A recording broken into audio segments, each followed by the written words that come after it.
नमस्कार दोस्तों, मैं अशफाक आज आपको लेकर चलूंगा एक रहस्यमयी सफर पर, जहां हम जानेंगे कि पौराणिक जीवों के पीछे छिपी सच्चाई क्या है। तो चलिए शुरू करते हैं इस रोमांचक यात्रा को, जहां कल्पना और हकीकत की रेखा धुंधली हो जाती है। यूनिकॉर्न एक सफेद घोड़ा, माथे पर चमकीला सींग। यह एक ऐसा प्राणी है जो सदियों से हमारी कल्पनाओं को उड़ान देता रहा है। कहानियों और कला में इसे पवित्रता, शक्ति और रहस्य का प्रतीक माना गया है। बच्चे हों या बड़े, यूनिकॉर्न की छवि हमेशा से ही हमें मोहित करती आई है। क्या यह सिर्फ कल्पना है? क्या यूनिकॉर्न केवल मिथकों और किंवदंतियों में ही मौजूद है, या इसके पीछे कोई सच्चाई भी छिपी है? क्या कभी धरती पर सचमुच यूनिकॉर्न जैसे प्राणी का अस्तित्व था? यह एक ऐसा सवाल है जो सदियों से लोगों को सोचने पर मजबूर करता रहा है। वैज्ञानिक मानते हैं कि यूनिकॉर्न की कहानियां, दरअसल इन कहानियों की जड़ें बहुत गहरी हैं और इनका संबंध एक ऐसे जानवर से है जो हकीकत में कभी इस धरती पर विचरण करता था। वैज्ञानिक इस रहस्य को सुलझाने के लिए वर्षों से शोध कर रहे हैं। असल में एलास्मोथेरियम सिबिरिकम नामक यह एक ऐसा नाम है जो शायद आपने पहले कभी नहीं सुना होगा, लेकिन यह यूनिकॉर्न की कहानी का एक महत्वपूर्ण हिस्सा है।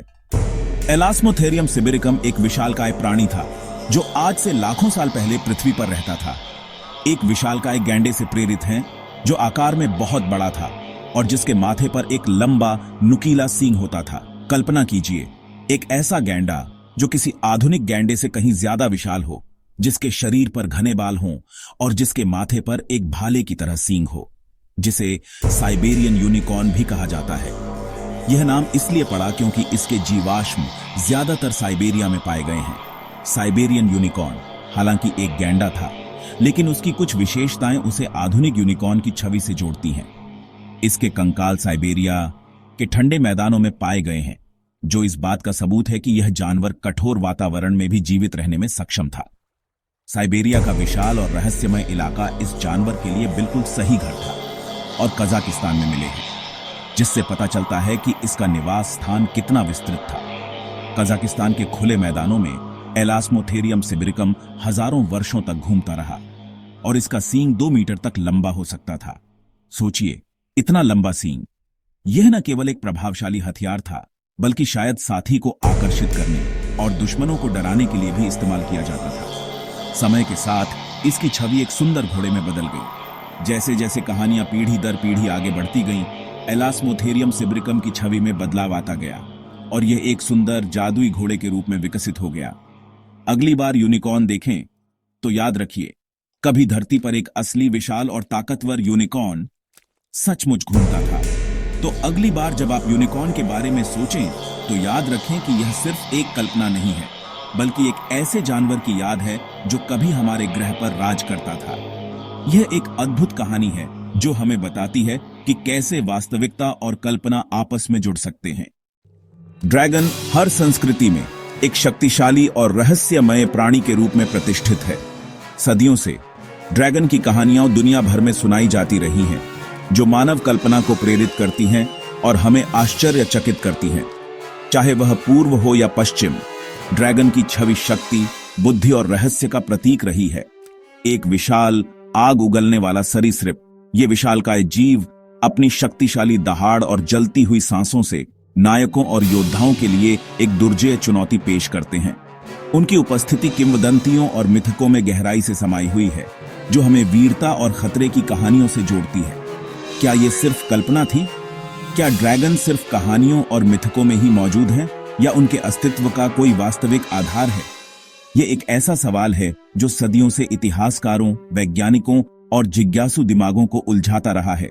कई इतिहासकार मानते हैं कि ड्रैगन की कहानियां प्राचीन सभ्यताओं के अनुभवों और व्याख्याओं से उपजी हैं।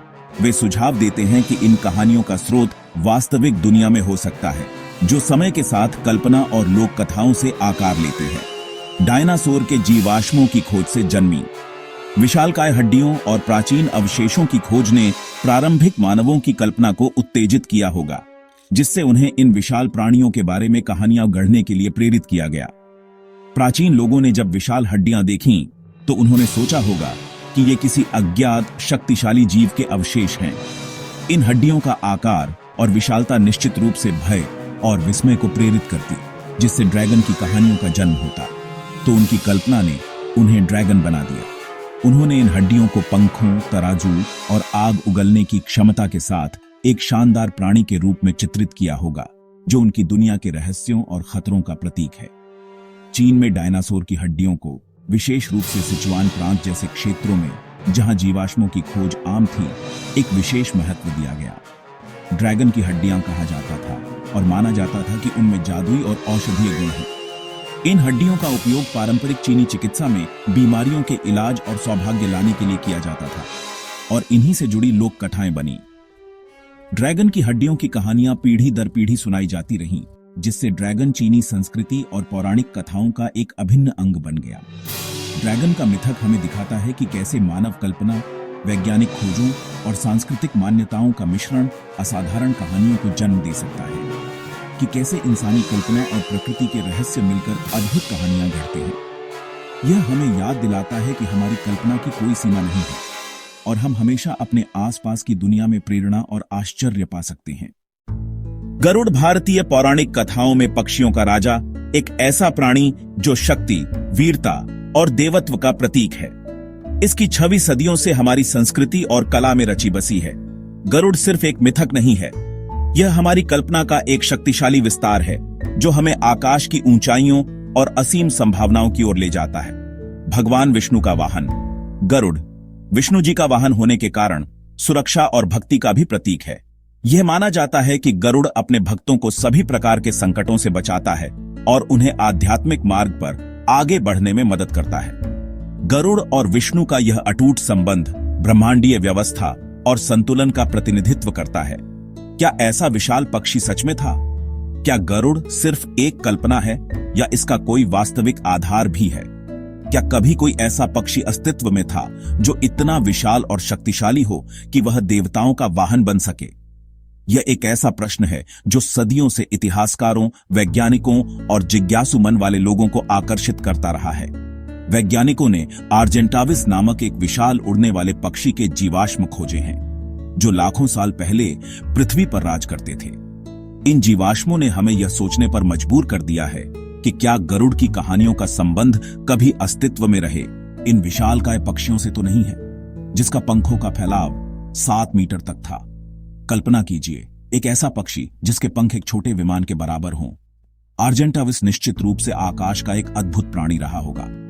ऐसे पक्षी दुनिया के अलग अलग हिस्सों में रहे, विभिन्न महाद्वीपों पर, अलग अलग जलवायु में, और उन्होंने अपने अपने पारिस्थितिक तंत्रों को आकार दिया। इन विशालकाय पक्षियों का अस्तित्व हमें पृथ्वी के इतिहास और जैव विविधता की गहराई का एहसास कराता है, और शायद इन्हीं ने गरुड़ जैसे मिथकों को प्रेरित किया, फिनिक्स या थंडरबर्ड जैसी कहानियों को जन्म दिया। ये कहानियां हमें बताती हैं कि मनुष्य हमेशा से ही आकाश और उसमें उड़ने वाले प्राणियों से मोहित रहा है। हमने इन पक्षियों को शक्ति, रहस्य और आध्यात्मिकता के प्रतीक के रूप में देखा है।